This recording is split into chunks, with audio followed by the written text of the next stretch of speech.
Good day. My name is Bruce Montgomery, and thank you for joining me on yet another edition of Technology Access Television. Well, are you ready for a little truth? I know I am. I'm always ready for some truth. You got to bring the truth. You know, the truth will make you free if you accept it and work it into your world and work it in your mind and work it in your thoughts and your thinking.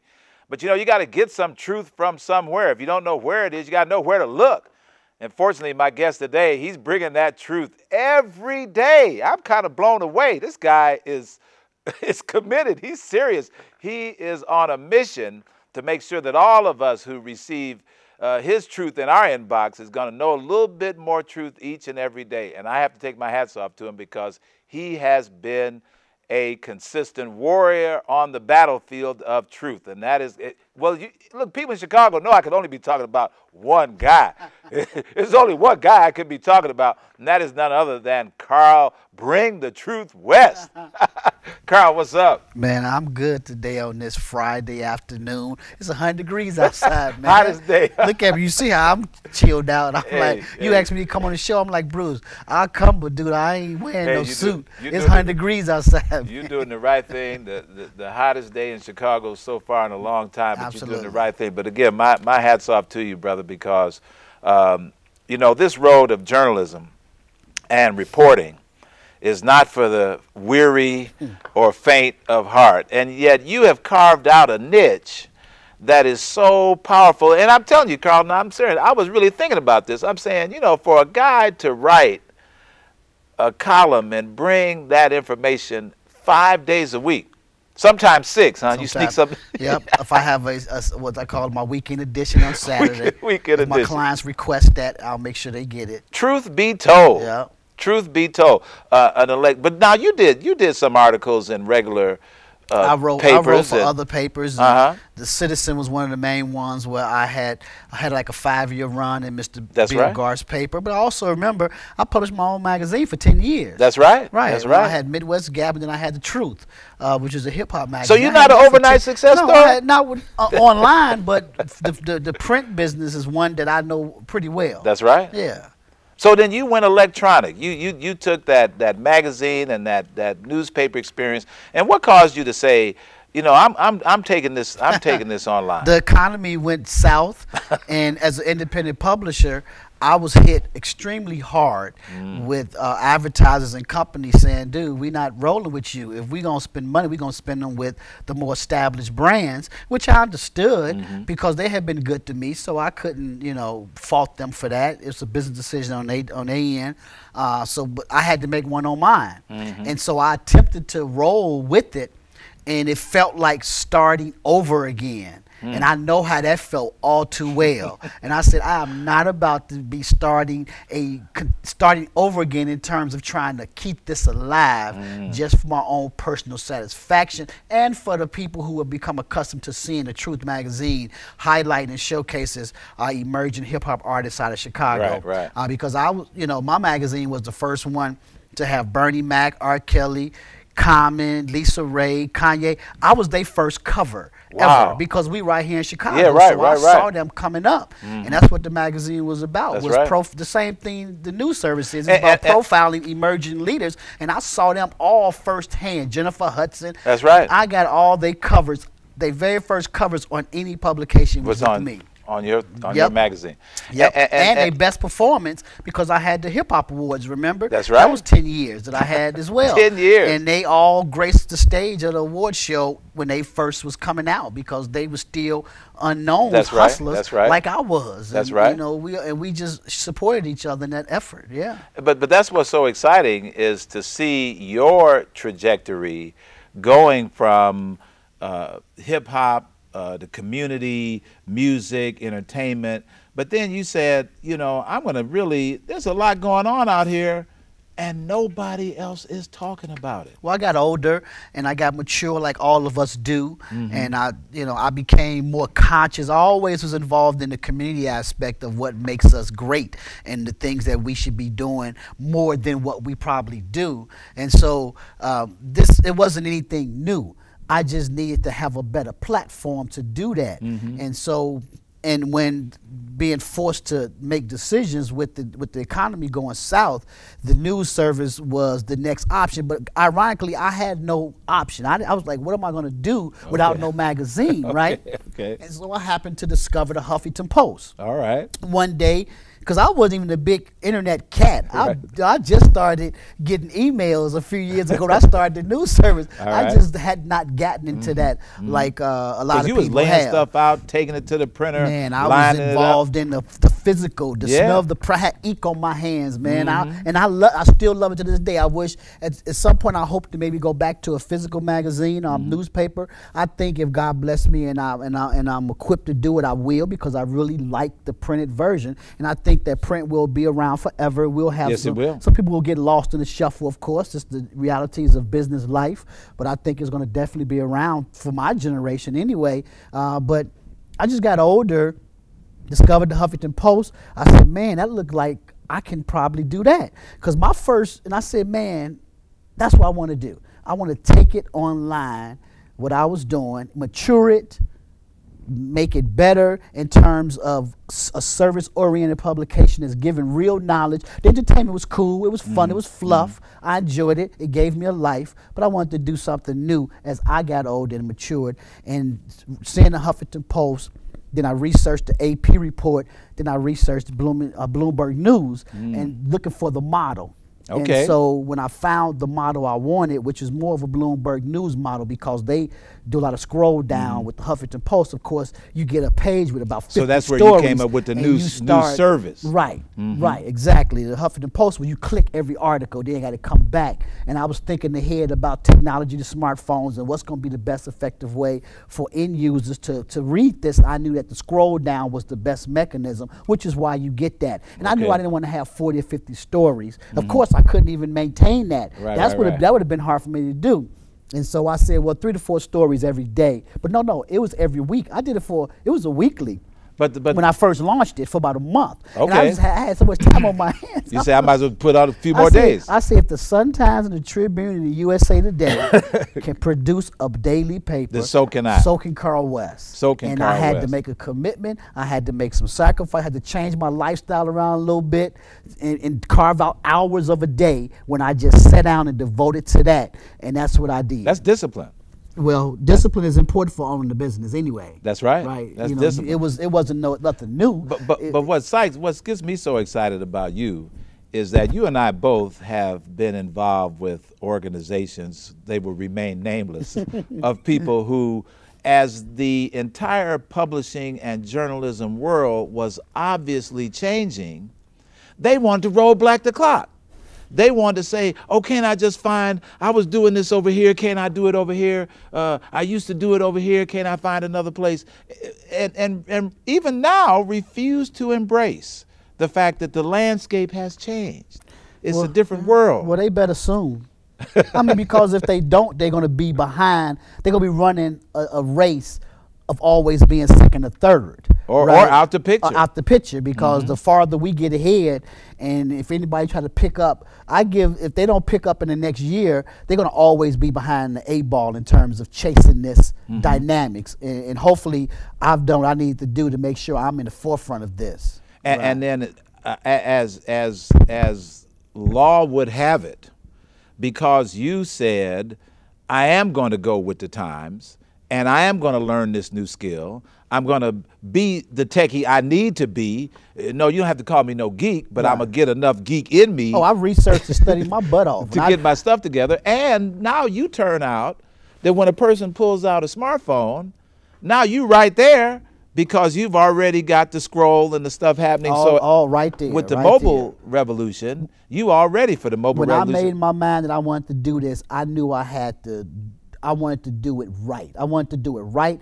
and I wanted to do it in such a way that I knew, based on where I come from, without the experience, without the education, it had to be, without a doubt, a good product, a flawed but growing product. And that's what I continue to deal with as the product continues to grow, because I tell people all the time, I'm really only 25% in this with what I'm doing now. Okay. Imagine as I grow and get stronger, because each day I get stronger. It's like a man, filling the weight just come to him. You working out every day and you feel yourself getting stronger and you ready.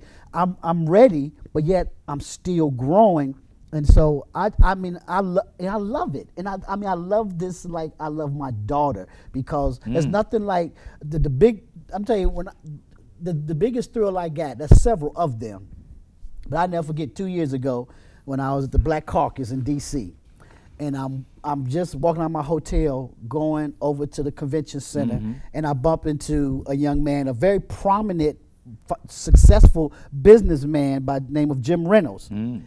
And I said, "Hey, Mr. Reynolds," I didn't know him well, but we was acquaintance from just being this, running. I get that just like you. I get around. I'm out there. I'm gonna be everywhere I need to be to make sure that I'm putting myself in the right spots. And he said, "Oh, I'm reading you right now." And I had put a timer on it when I left. I just left Chicago that morning. You automated. And I put a timer on it to come out at 11 o'clock. Okay. And I had got off the plane about 9, went to my hotel, got cleaned up, going to the convention center, and I bump in the gym, and he's like, "I'm reading you right now." Wow. And he shows it to me. Oh, that's something. And I'm like, wow. So we're sitting here talking like everybody know exactly everything that we're talking about, which is unfair to the viewers because we're such good buddies. But let's break it down.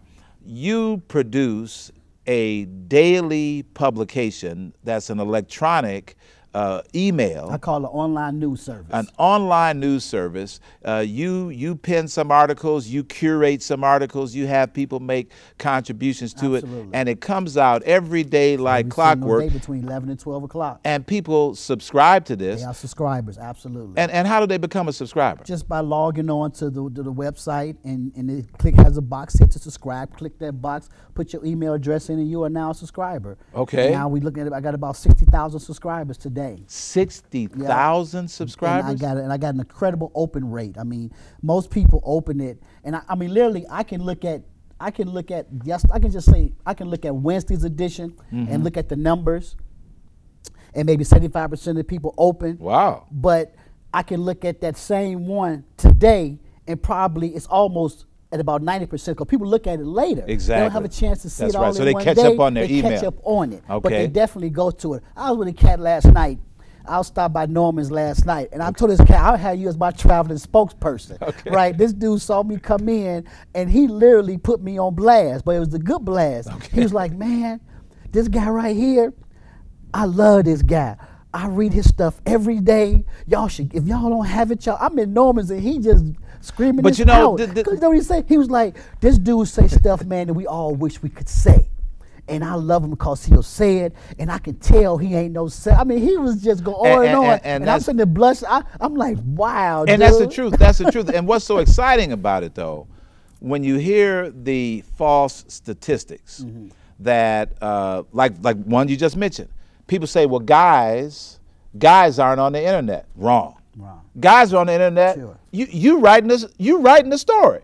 So how could guys not be on the internet and you the author of the content? Absolutely. Then they say, "Well, people don't read. They don't want to hear about this, that, and the other." Wrong again. Wrong again. Because you're talking about politics, economic development, labor issues, health concerns. Service. One of your biggest supporters is University of Chicago health and medical activities. Talking about, are you checking yourself out? Are you doing the right things to watch out for stroke and heart disease and this, that, and the other?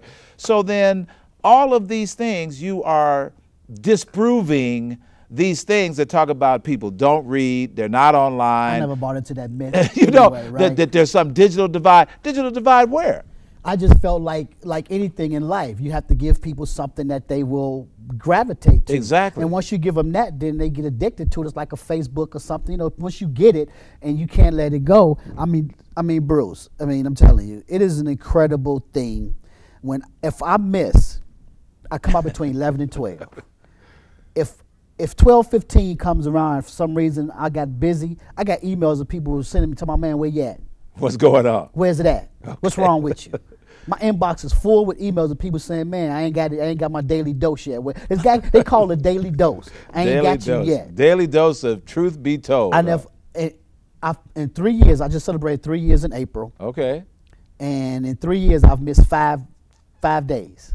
That's pretty 5 consistent. days. And 2 days because I was sick. One because I was 2 days because I was traveling, and one because I thought I put on a timer and somehow I didn't, and so I just didn't. So when I figured out like they on that evening, I was like, I just won't even put it out today instead of having to come out 6 or 7 o'clock. I just didn't even do it. Right. That's extremely consistent. So then let's talk about the reach of these 60,000 people that all are over subscribing. The place. All over. Are they all Africa. in? Are they all in Chatham? All over. Are they all on the south side of Chicago? Africa, Chicago. 75% is probably Chicago, Illinois Okay. based. But I got readers in Africa, all over, Kentucky. They everywhere.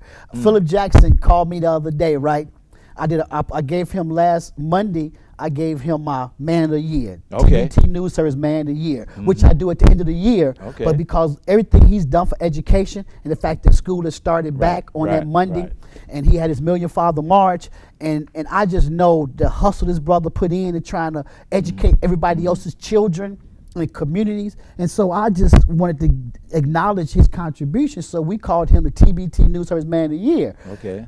He called me saying, Carl, I got calls from everywhere. He left me, I'm playing my voicemail. He left me a message saying, Carl, I have gotten calls from all around the country. That people saw that article. People saw that article and calling me. I want to thank you, thank you, thank you. Now that's so interesting, but you know, and I'm so glad you gave us the background of the fact that you had a magazine, you had written art, so you were a entrepreneur. And that's what I tell people all the time. Let me just say one thing, because people get it twisted. I tell people, like, I had people push back on me because they was like, well, you ain't no trained and real professional journalist. This is media people, right? And I'm like, I never tried to be. I'm a businessman. I'm not trying to win a Pulitzer Prize for journalism. I'm trying to win a model. I'm trying to create a model for business so people like you can have a place to submit articles when they kick you out of where you at. and now the other side of that though is you could not still be doing this if it wasn't working for the people who advertise in the vehicle. Absolutely. Talk about that model, because everybody wants to talk about what you're talking about, but let's talk about that this is a business. There's an economics to it. Absolutely. And if you were putting out these things and the University of Chicago wasn't getting any phone calls, State Farm wasn't getting any phone calls, what would happen? They wouldn't do it. It wouldn't be a business. Wouldn't be a business. But fortunately, and let me say one thing about that, Brewster, which is incredible also. And I have to look at all these different signs, these signs, these signals that say to me that I was always on the right track, right? And University of Chicago called me in year 1. I got the phone call. Somebody got in their inbox and they called me, and they had called me in for a meeting, and they said, we want to do this. We really love this. And so how can you give us some added value? I said, well, content. So they the one that gave me the idea of creating this thing I call content partnerships. That means that if you partner with me for any long term, you have unlimited access to content.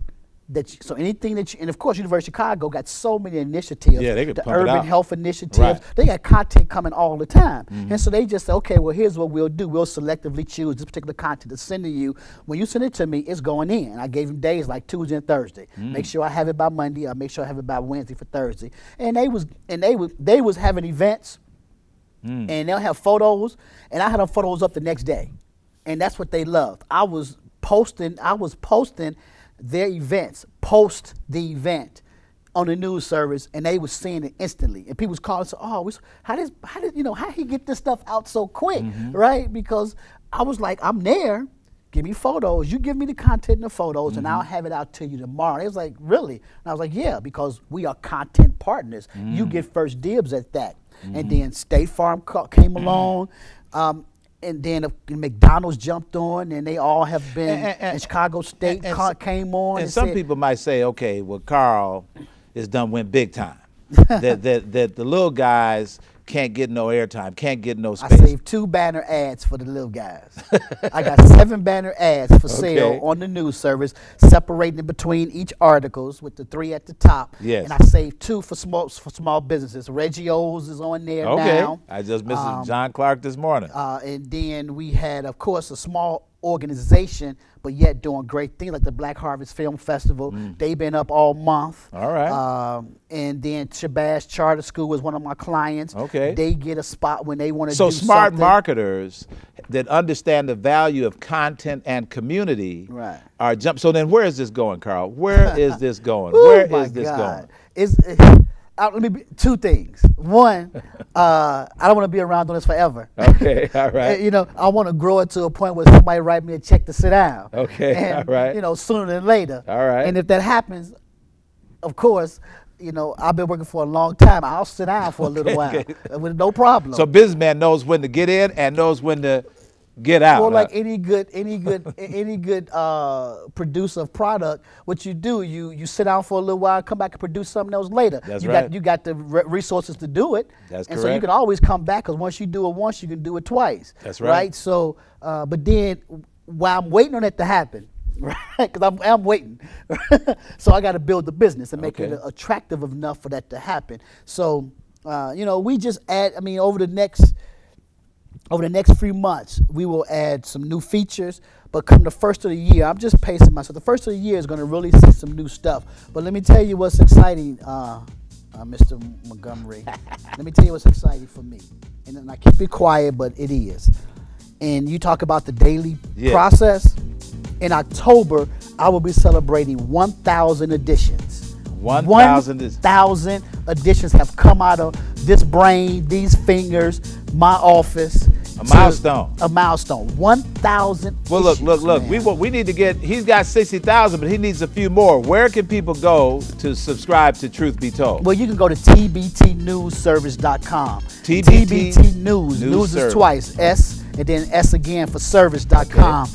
And subscribe, man, and just, you know, be an avid reader. People subscribe, man. They send to their database of friends. That's how I got my subscription-based pill bound up. Right. If you got 100 friends, they read, they like, they start subscribing it. Well, I don't want to cause no trouble around here, and so I'm not trying to blow up your inbox. but if you want the same thing everybody else is getting from this young man, Truth Be Told, and the TBT News Service, he's got one of the best.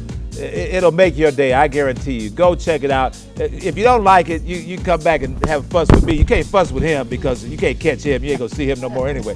So look, Carl West is making it happen. We're making it happen. All kinds of wonderful new media, digital media, video. It's all about to come, so don't miss it. Now, don't sleep on it. It's happening right here in Chicago. I want to thank Carl West for being with me today. I want to thank you for supporting Technology Access Television. We'll see you next time.